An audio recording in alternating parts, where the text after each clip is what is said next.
Matthew chapter 13. On that day Jesus went out of the house and was sitting by the sea. Such large crowds gathered around him that he got into a boat and sat down, while the whole crowd stood on the shore. Then he told them many things in parables, saying, "Consider the sower who went out to sow. As he sowed, some seed fell along the path, and the birds came and devoured them. Other seed fell on rocky ground, where it didn't have much soil, and it grew up quickly, since the soil wasn't deep.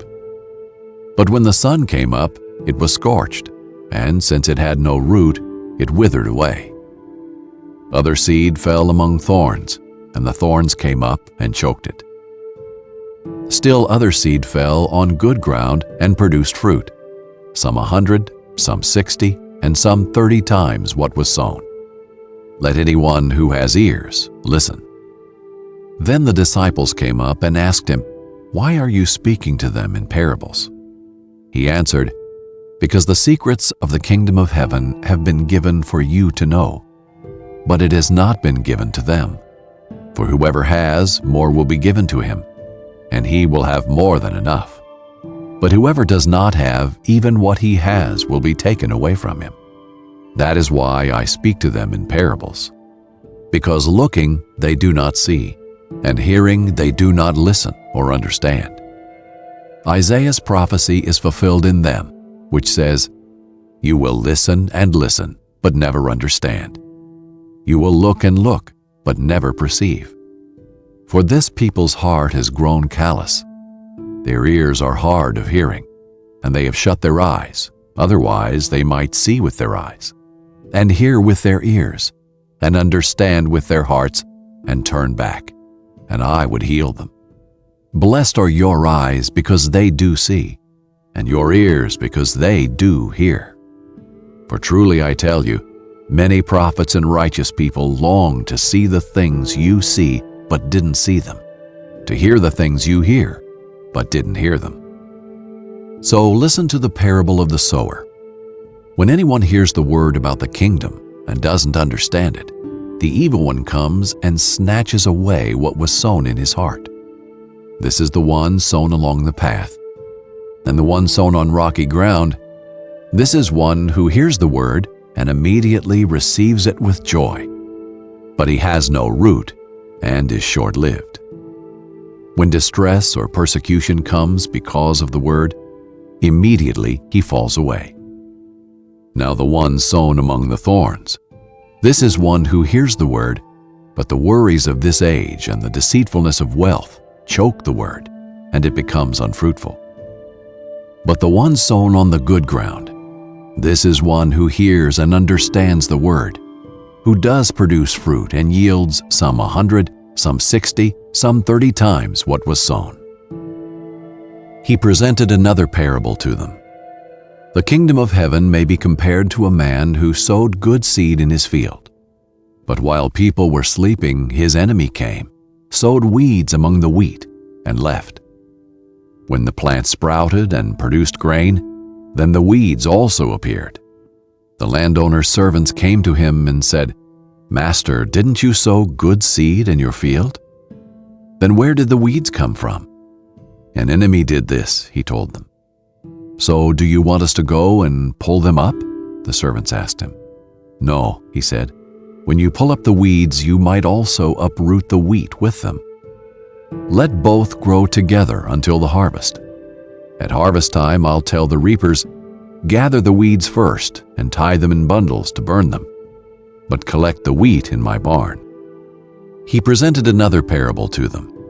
"The kingdom of heaven is like a mustard seed that a man took and sowed in his field.